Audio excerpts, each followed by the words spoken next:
By year-end fish, I mean that in every organ, in every cell, in every gene of our body, we contain at least 3.5 billion years of the history of life. What that means is our story, the story of look the way we do, is really contained and understood by understanding the bodies, the embryos, and the DNA of other creatures. Creatures as different as primates, other mammals, lizards, flies, worms, jellyfish, even microbes. And our stories, our connections to the rest of the natural world are so powerful that they can be predictive, that they can tell us something about what we would expect to find in the fossil record and what we would expect to see in our own genes. Now, my own waypoint in this is truly fish. I mean, I could have chosen flies. I could have chosen the history we share with jellyfish and so forth. But really, my history in this actually began at Harvard in the mid-1980s when I was in a seminar, a graduate seminar, run by Farish Jenkins, who's here tonight. And Farish was running this seminar on the origin of land-living animals, tetrapods. And what you see here is a diagram that really captured my imagination. It was done by one of my predecessors at the University of Chicago, Len Radinsky, in 1987. And what Len showed here in this very simple diagram is a fish on top, what we call a lobe-finned fish, creature that they first appear in the fossil record over 380 million years ago. And an early limbed animal, creatures we call tetrapods, land-living, they became land-living animals, from about 365 million years ago. And I remember looking at this diagram and saying, golly, what a great transition in evolution.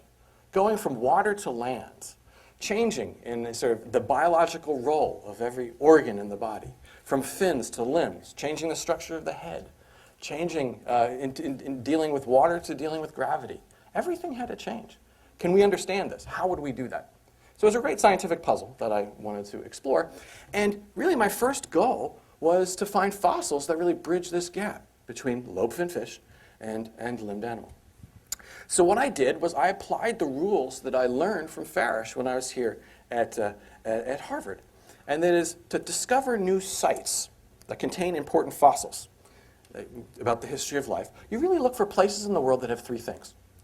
You look for places in the world that have rocks of the right age, to answer your question. So I'm interested in this transition from lobe-finned fish to limbed animal. No great secret, I'm interested in rocks about 370 or 375 million years old. You look for places in the world that have rocks of the right type to preserve fossils. Now, as paleontologists, we come to know these by other discoveries that people have made and by our understanding of the sort of evolutionary biology of these animals. And the third thing you look for, well, it does me no good if my wonderful rocks of the right age and the right type are buried 5 miles underground. Those rocks have to be exposed to the surface. And so when you open the pages of National Geographic, where are paleontologists typically working? They're typically working in deserts where the rocks are exposed. So I applied these three rules to lead one of my first expeditions. And I forgot one of the major rules, and that is lack of money and inability to take risks. And so I started my first academic job at the University of Pennsylvania here in southeastern Pennsylvania. And as a young assistant professor, what I wanted was a research program that was kind of cheap, because they didn't have a lot of money, and was kind of risk-free, that I could do out of my car using turnpike tolls and gas money.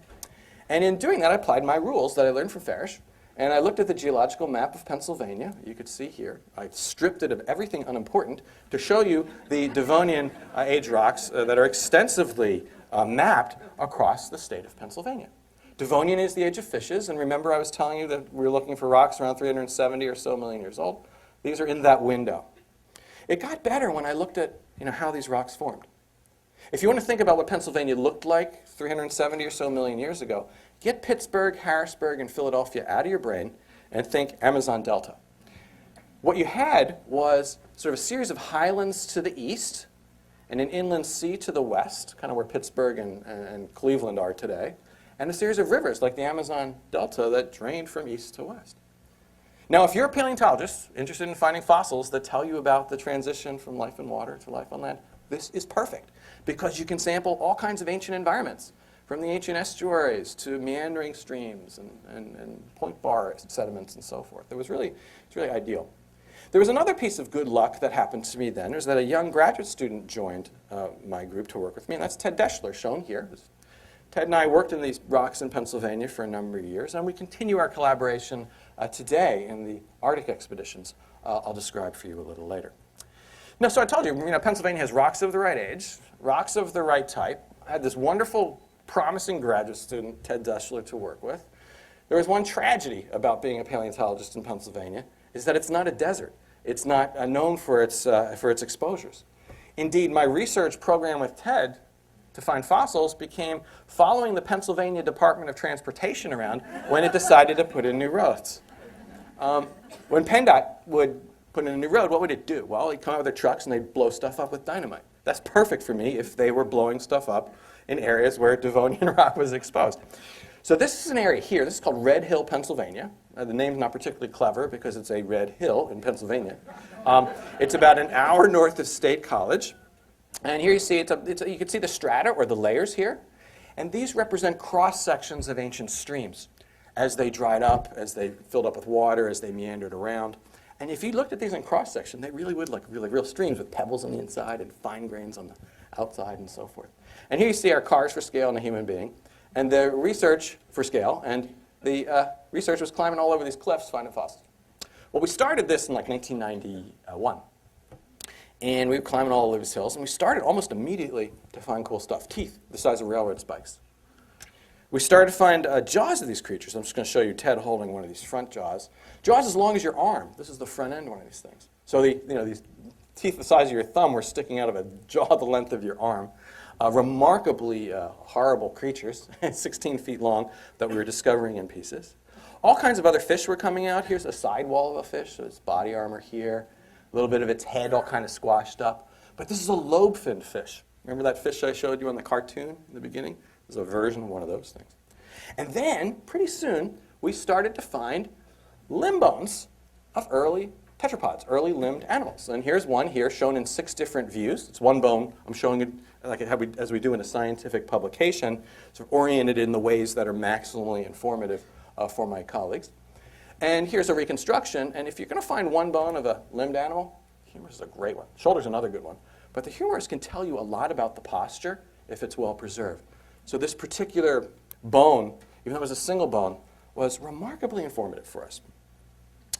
And we were able, over time, over about 6 years of working on these sites, to reconstruct what it looked like. I mean, here you see that cross-section of streams I showed you in Pennsylvania, at Red Hill, Pennsylvania. That's what one of those cross-sections would look like in time. Some of the earliest forests, huge amounts of shrubs, land plants are becoming unbelievably diverse at this time.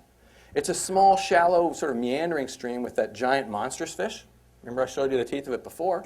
Lots of little armored fish, and all kinds of limbed animals, tetrapods, that we were finding as isolated bones. Quickly became clear that we had a problem. Remember I told you my goal? My goal was to bridge this gap between lobe-finned fish and limbed animals. But what we're already finding are very, very well-developed limbed animals. And it was pretty clear from looking at this that we were probably in rocks too young, in rocks about 365 million years, too young to answer the question we're after. We would have to move back in time. And just to step back, I just want to show you what the sort of major features we wanted to understand really were. What you see here is that Radinsky slide again, and you look at the fish on top, and you look at this limbed animal on bottom. See, they look very different. And you look at the head. You go from a lobe-finned fish, which has a conical head with kind of eyes on either side, to an early limbed animal that has sort of a vaguely crocodile shape to its head. It's a flat head with eyes on top. Indeed, the proportions of the head change as well. The front end becomes very long relative to the back end. Another big change that we wanted to understand was, fish don't have necks. They have a head that's connected to the shoulder by a series of bones. So when a fish wants to look around, what does it do? It swims around in the water. Whereas early limbed animals have a neck where the head can move independently of the body. The fish have scales in their back, and these early limbed animals don't. And importantly, another big thing is fish have fins.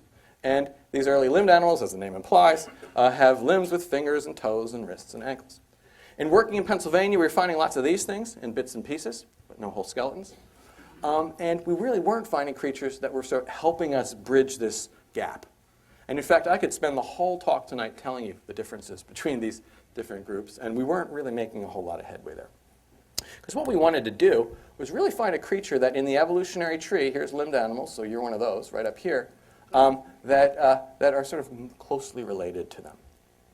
And when we look at the finds that have been made at the time around the world, it was pretty clear that, that if we were to move back in time, we had a better chance to find sort of the species with transitional characteristics that we were very interested in finding. Back, the earliest limbed animals from like Greenland and other places were about 365 million years old.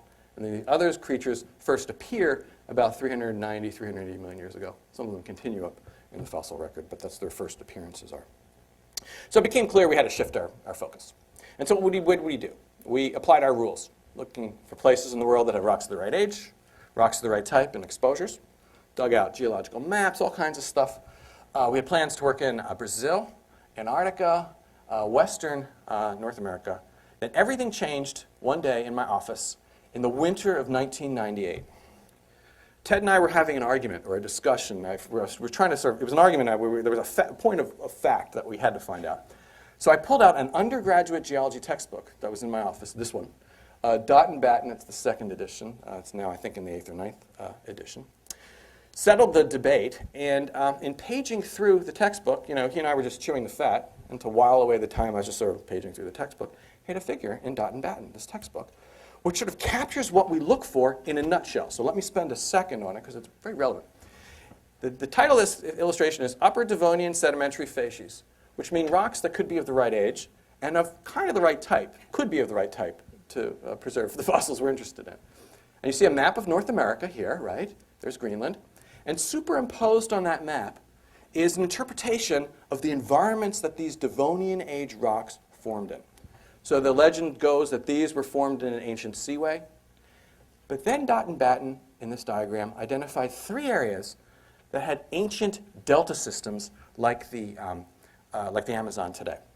The first one that we identified, I'm showing in red, is here. Well, we're familiar with that, right? I was just showing you those rocks in Pennsylvania. Those are the Catskill rocks. Ted and I were familiar with that. They produced lots of fossils. East Greenland.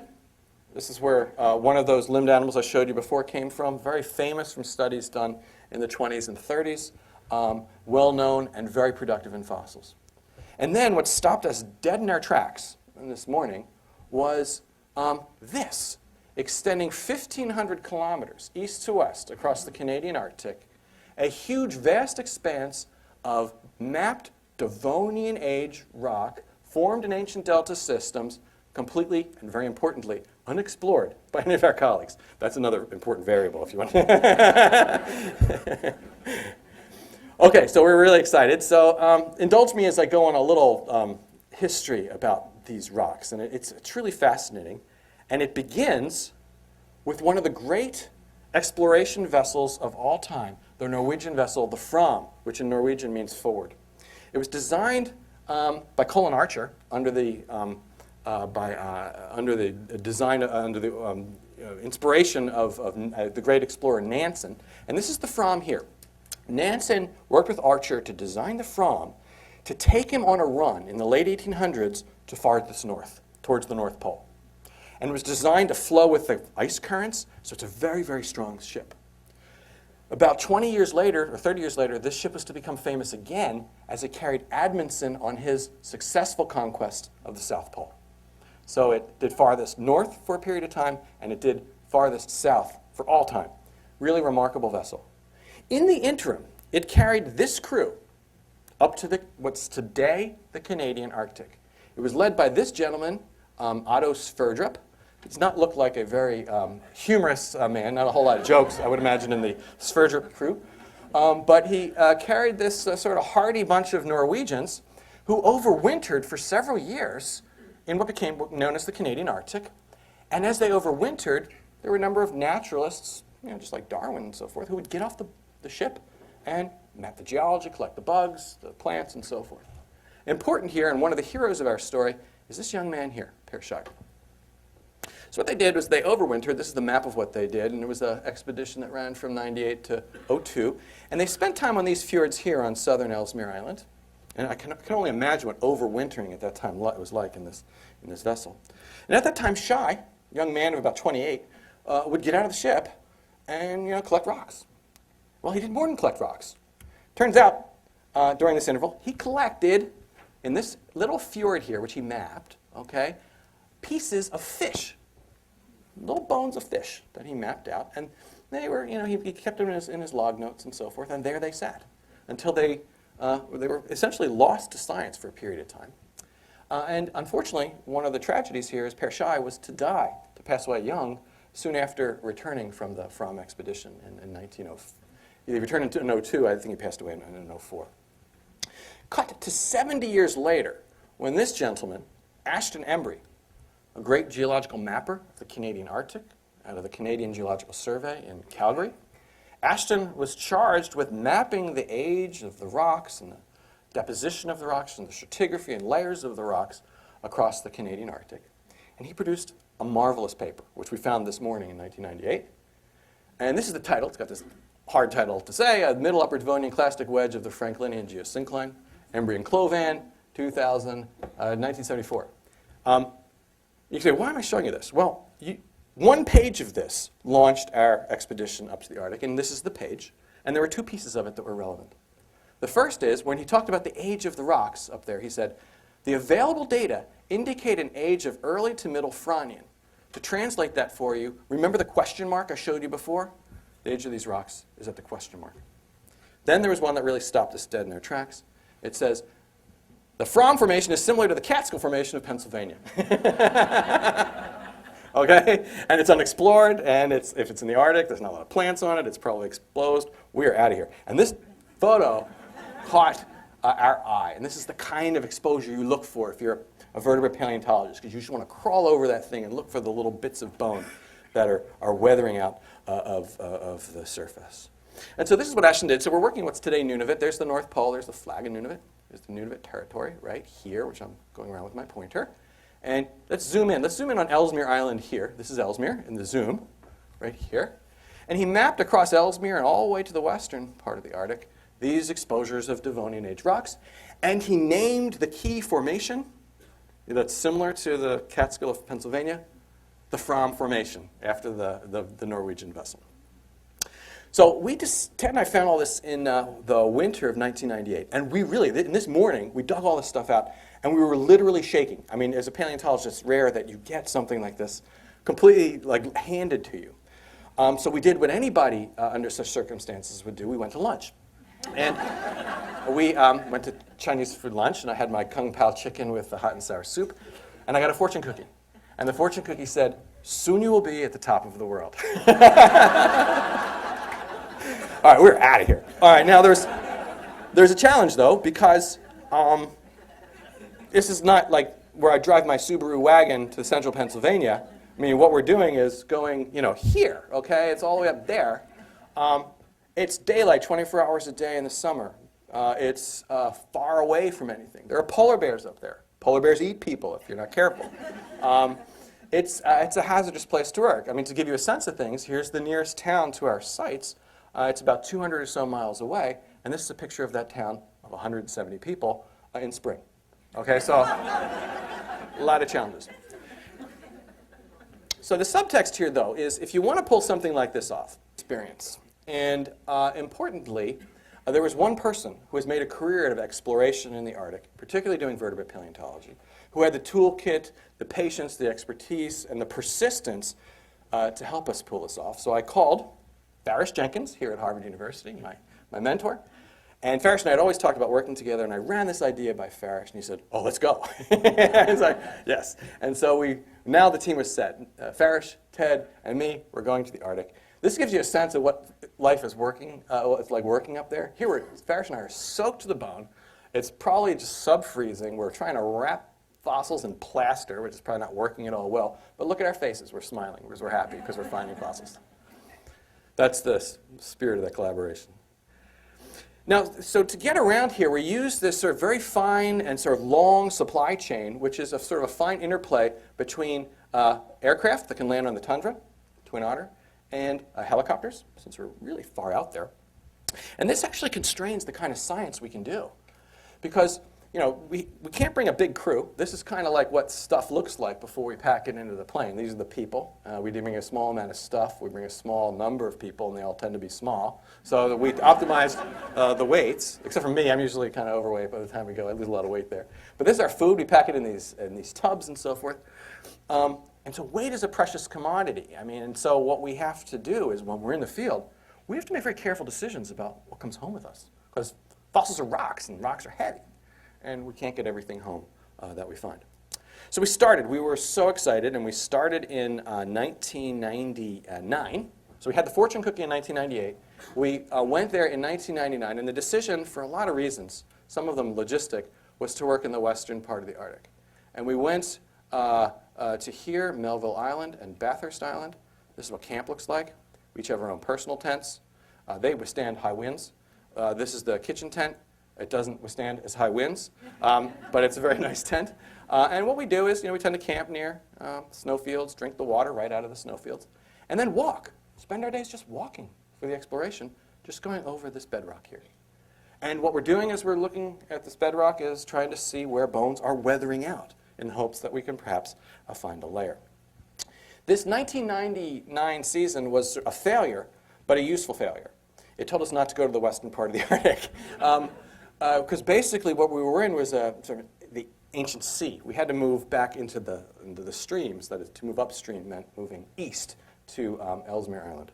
So we were fortunate to be able to return in 2000, and that's what we did. We returned to southern Ellesmere in the year 2000. And this is what camp looked like there. It's a lot more montane, and so there's more relief. As we moved east, we got into the stream sediments, the layers that I showed you that are similar to, remember I showed you that Red Hill exposure? Well, very much like that in some places where you have ancient streams shown in cross-section. And as we did that, we started to find fossil fish. There are a lot of challenges working in the Arctic. I just want to spend a second or two on those. So when you first go to the Arctic, okay, you basically, if you're standing here, okay, you look at that cliff right there and you say, oh yeah, I'm going to walk over there. It'll take me an hour.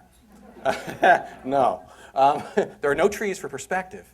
So things are farther away than you actually sense. And so that can actually create problems sometimes. So you got to really kind of keep a sense of that. And also the walking can be horrible there. Sometimes you have this sort of scree and talus, which is very mobile, sometimes consolidated by ice or even worse, mud.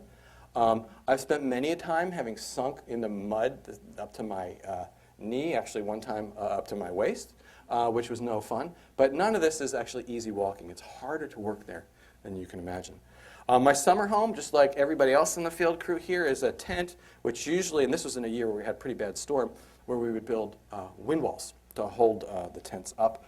We are armed because of the polar bears. We have to carry firearms, radios. The logistics is fairly, it has to be fairly precisely run.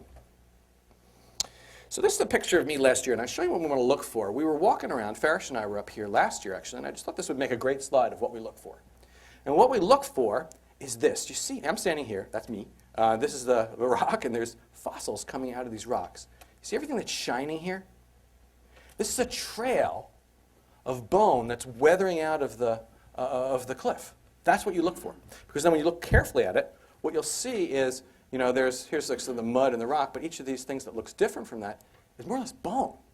Okay, and then we follow these trails to the layer where they're weathering out, and if we're at all lucky, we can find a layer or a specimen or something like that. One of the big insights to our discovery actually happened here at this site. And this is a site that produced, actually was ultimately to be the major site. It was discovered by our youngest crew member, Jason Downs, who was a college undergraduate from the University of Pennsylvania at the time.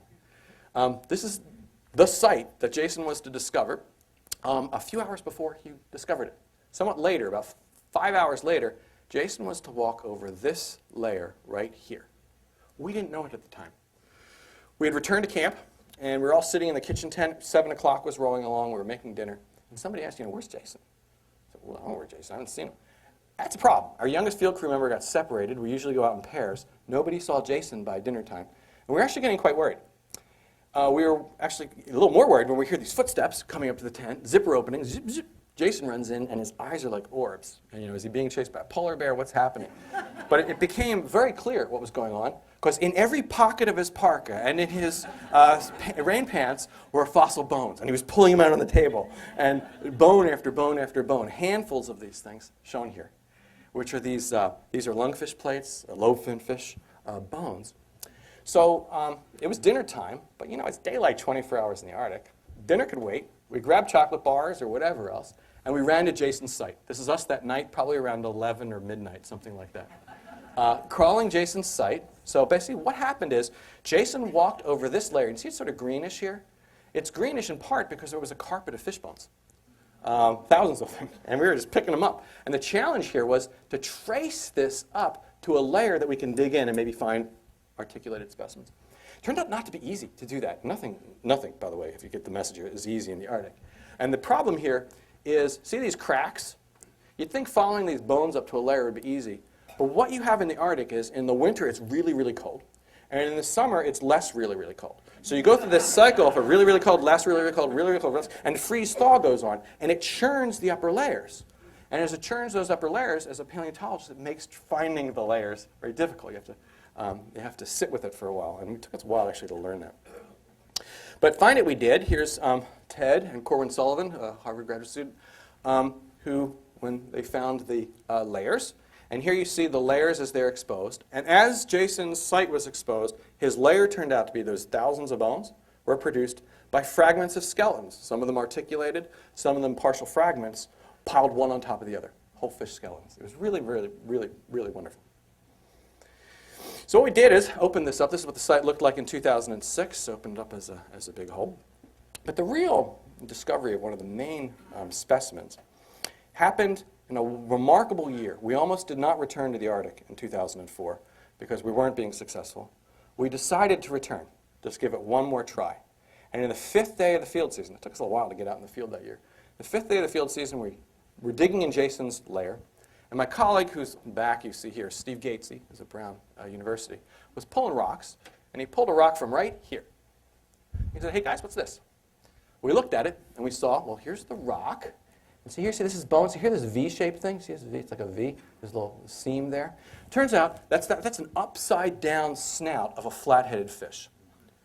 The minute we saw that, we knew what we found what we were looking for. Remember I told you conical head to flat head? Here we had a flat head sticking right out of the cliff at us. And if we had any luck, and hopefully our luck was about to change, that the rest of the skeleton would be preserved in the cliff.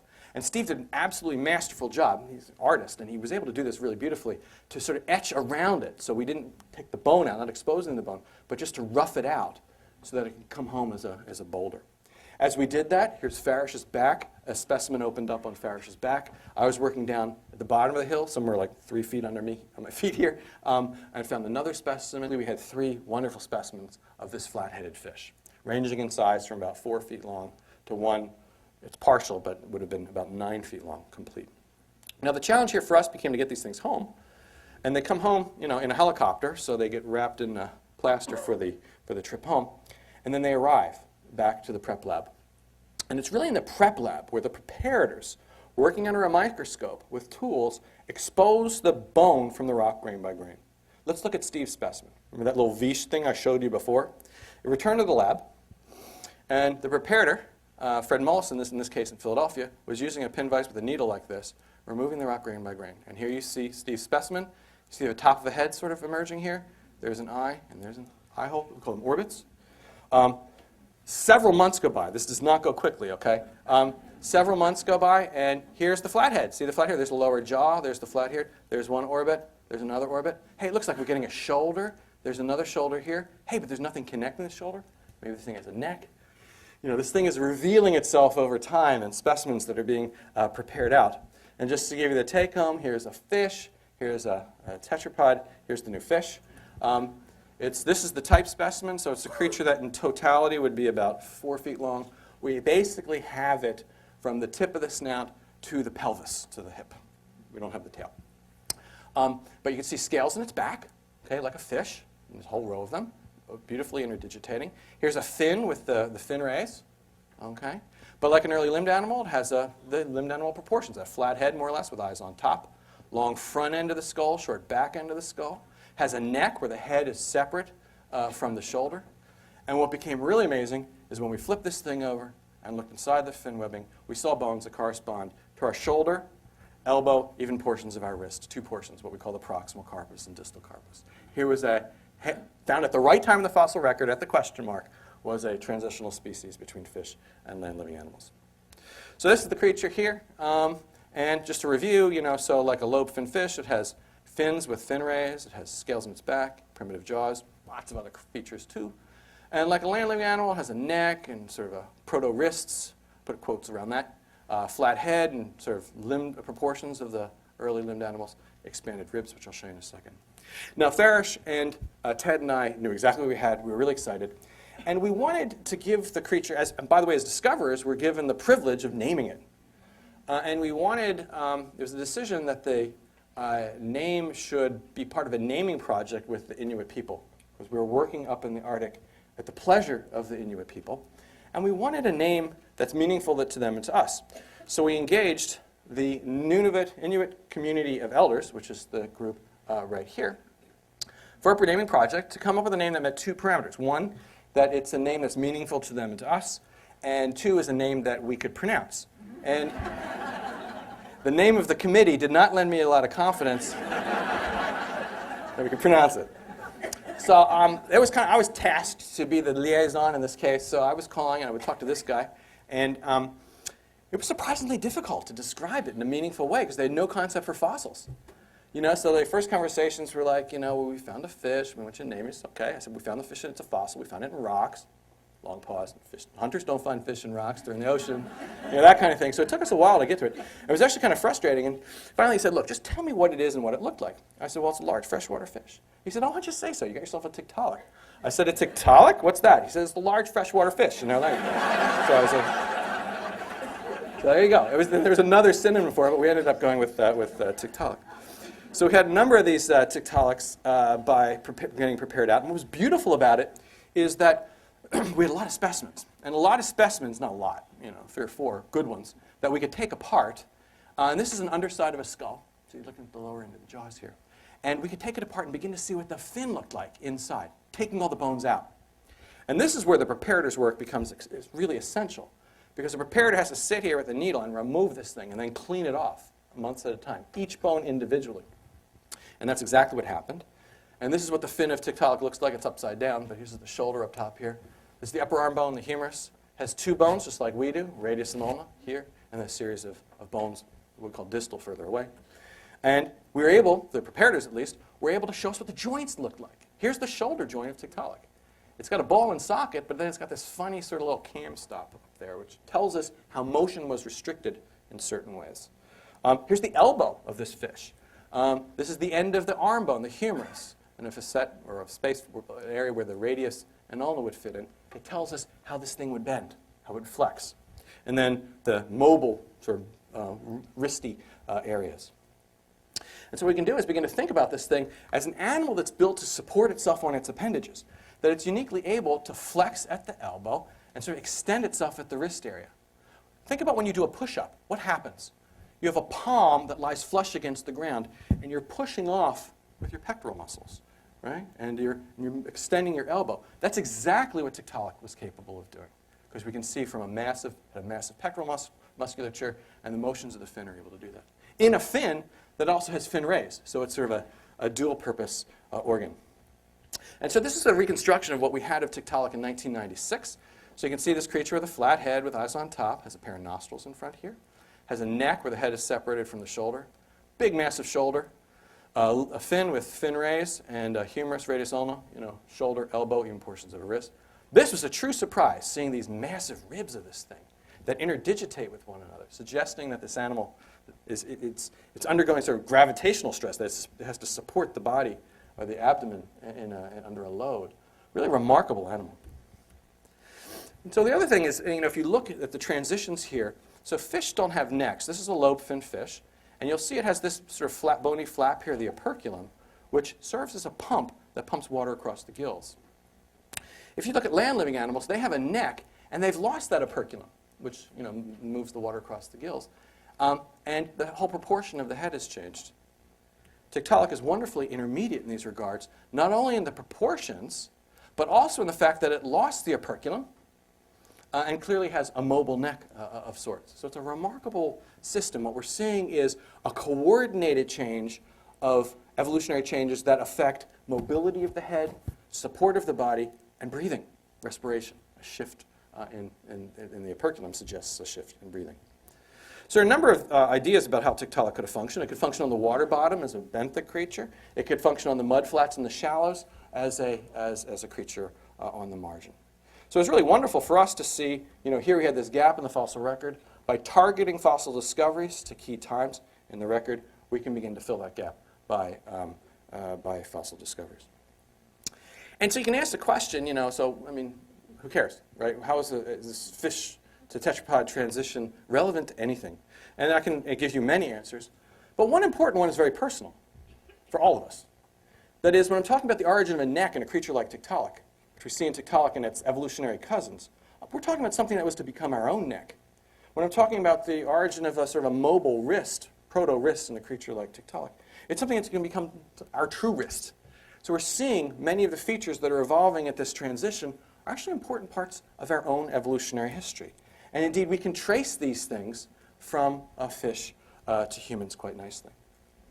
Now, the inner fish conceit was really sort of born when we found Tiktaalik, or we were beginning to find Tiktaalik, and I was teaching human anatomy at the medical school at the University of Chicago.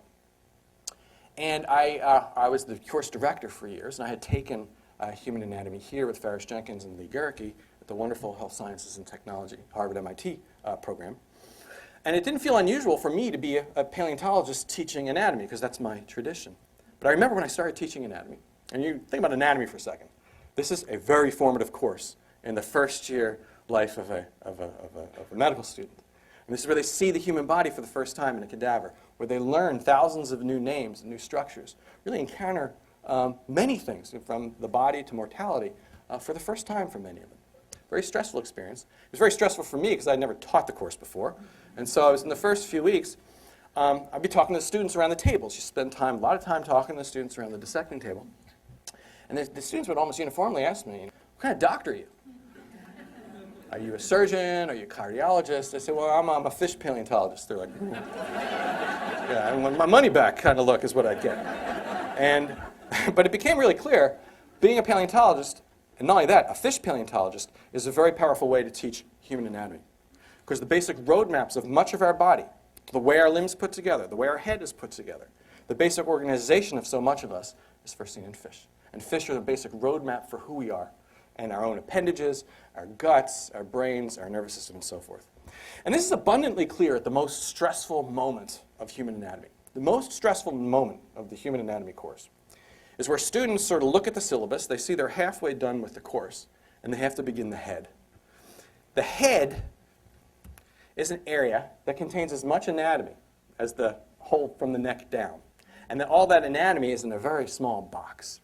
And it's actually very complicated to understand. And when you dissect the head, initially for the first time, it doesn't seem to make any sense. You see the muscles of facial expression, which have wonderful names, very evocative names, but are very complicated. Everything really goes off the rails when you see the nerves inside the head, the so-called famous or infamous cranial nerves.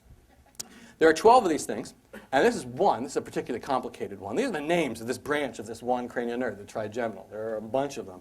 And they go through spaces. They have branches that do all kinds of things. They make no apparent sense. The best way to make sense of these things is, guess what? Fish. And not only fish, but fish fossils, fish embryos, and fish DNA. And I like to think of it, so like when my study as a paleontologist and as an anatomist, it forces me to look at humans in a different way. You might look at Einstein, shown here, as, like all humans, like the pinnacle of creation. I tend to see Einstein, just like all humans, as a crazy, kind of morphed up fish. And it's not far off. And particularly this, where the rubber hits the road here is in the head, this unbelievably complicated area that we can make sense by understanding fish. So let's, for a second, compare Professor Einstein to the fish. He's on your left here. And in that head area. If you look at a human embryo a few weeks after conception, what do you see? Here's the head. Just zoom in on it of an embryo. And you see the eye primordia developing here. They're paired, left and right. What you see are a series of 4 swellings, paired. on each side that develop underneath the eye. And these swellings are swellings because they contain a lot of cells that are dividing very rapidly, and other cells are sort of migrating in there. And these swellings are separated by a cleft from one another. Well, if you look at any creature that has a head, just take a shark, what you find is sort of a same but different. That is, you see, the shape is kind of different. But look at a shark embryo. And what you have here is a head with the eye primordia. And look at the swellings, paired swellings separated by clefts. You can ask the question, what do these cells do? Follow them. What do they become? Well, in a shark, they become portions of the bones of the upper and lower jaw and the bones that support the jaws and the gills, as well as some of the muscles, nerves, and arteries that supply all this stuff. Look at a human. What happens? You follow these swellings. Well, the first one becomes portions of a lower jaw and two bones in our middle ear. The second one becomes a sort of a throat bone that supports some muscles that help us in swallowing and tongue movement and so forth. Portions of the skull and a bone in the middle ear. Others become portions of our throat and voice box, as well as some of the muscles and nerves and bones that support all this stuff. The take-home message of this is in an embryological sense. Knowing fish, it tells you that some of the muscles and nerves and bones I'm using to talk to you with right now, and some of the muscles and nerves and bones you're using to hear me with right now, correspond to the gill structures in fish and sharks. Now, what's interesting about this story is it's not just based on this evidence. That is, if you look at this diagram, what it implicitly says is that the ear bones of a human, or indeed any mammal, should relate to some of these bones that are the correlate bones that exist in the jaws or the gills of fish, shark, and reptiles. And if you look at the fossil record, that's exactly what you see. So here's your ear would be out here. Here's the three bones, 1, 2, 3. Here's the inner ear shown to your right. If you trace from fish to human, what you see is one of these gill bones becomes smaller and smaller, smaller and smaller to become the stapes in our middle ear. Two of the bones were originally in the jaw of reptiles. They get smaller and smaller and smaller to become two bones in our middle ear.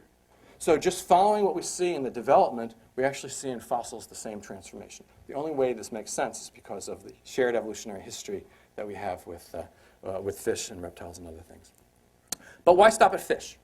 You know, I mean, I'm biased to fish. I work on fish and so forth. But why not think of other creatures? Well, it turns out if you start to look at the whole recipe that builds us, you see a very general set of observations. One of the remarkable facts of biology, is that life begins as a single cell. But each of us sitting around here are 2 trillion cells packed in a very precise way in our bodies. And the unfolding of that information to go from that single cell to the 2 trillion cells that are so precisely packed to make us, it comes about from a lot of information that's contained in the DNA of this egg, as well as many of the factors, molecules and so forth, that lie around them and the environment that changes. We talk about this transition from this one cell shown at sort of pre-fertilization here, to a whole body as bodybuilding. So to go from a structure like this to a structure like this complicated thing, involves the information contained in the DNA. It involves a great degree of the environmental interaction of these genes as their information unfolds, and of course a lot of steroids and hard work to get to this part. But if you begin to look at sort of the DNA recipe that builds bodies to some extent, and look at some of the players there, a remarkable fact emerges. That is, you can look at a fly and you can find a series of genes that are active in particular regions of the body that are involved in sort of the proper placement of individual organs. You can trace these genes and ask the question, what are they doing in other creatures? And like in mammals, like humans shown here, they're actually underlying the basic development of the different regions of our own body, or at least of our vertebral column in particular ways. So what that means is some of the basic toolkit that makes our bodies is actually present in other animals. And not just flies, but creatures as different as worms and frogs and fish and so forth. So you can ask the question, well, who cares about our connection to the rest of life on our planet? And my answer to you would be something that is entirely trivial to a working scientist, but I think very sublime and very profound. That is, if you look at the Nobel Prizes in medicine or physiology, who have they gone to in the last 17 years, 18 years? They've gone to people working on yeast, sea urchins, fruit flies, sea slug. They've gone to people, in fact, 2 Nobel Prizes in the last 7 years have gone to 5 people working on a little tiny worm the size of a comma on a piece of paper, Caenorhabditis elegans, which is telling us about how our cells die during development, and also in providing important tools for understanding how our genes can be turned off in health and disease. It's providing insights, that little worm, that'll be useful for drug companies, for various therapies, for human disorders. I like to think that as we discover cures and treatments to everything that ails us, from Alzheimer's to various kinds of cancers, that work will be originally derived from studies on worms, flies, yeast, and sea urchins. I cannot imagine a more powerful statement about the importance of our connection to the rest of life on our planet than that. Thank you very much.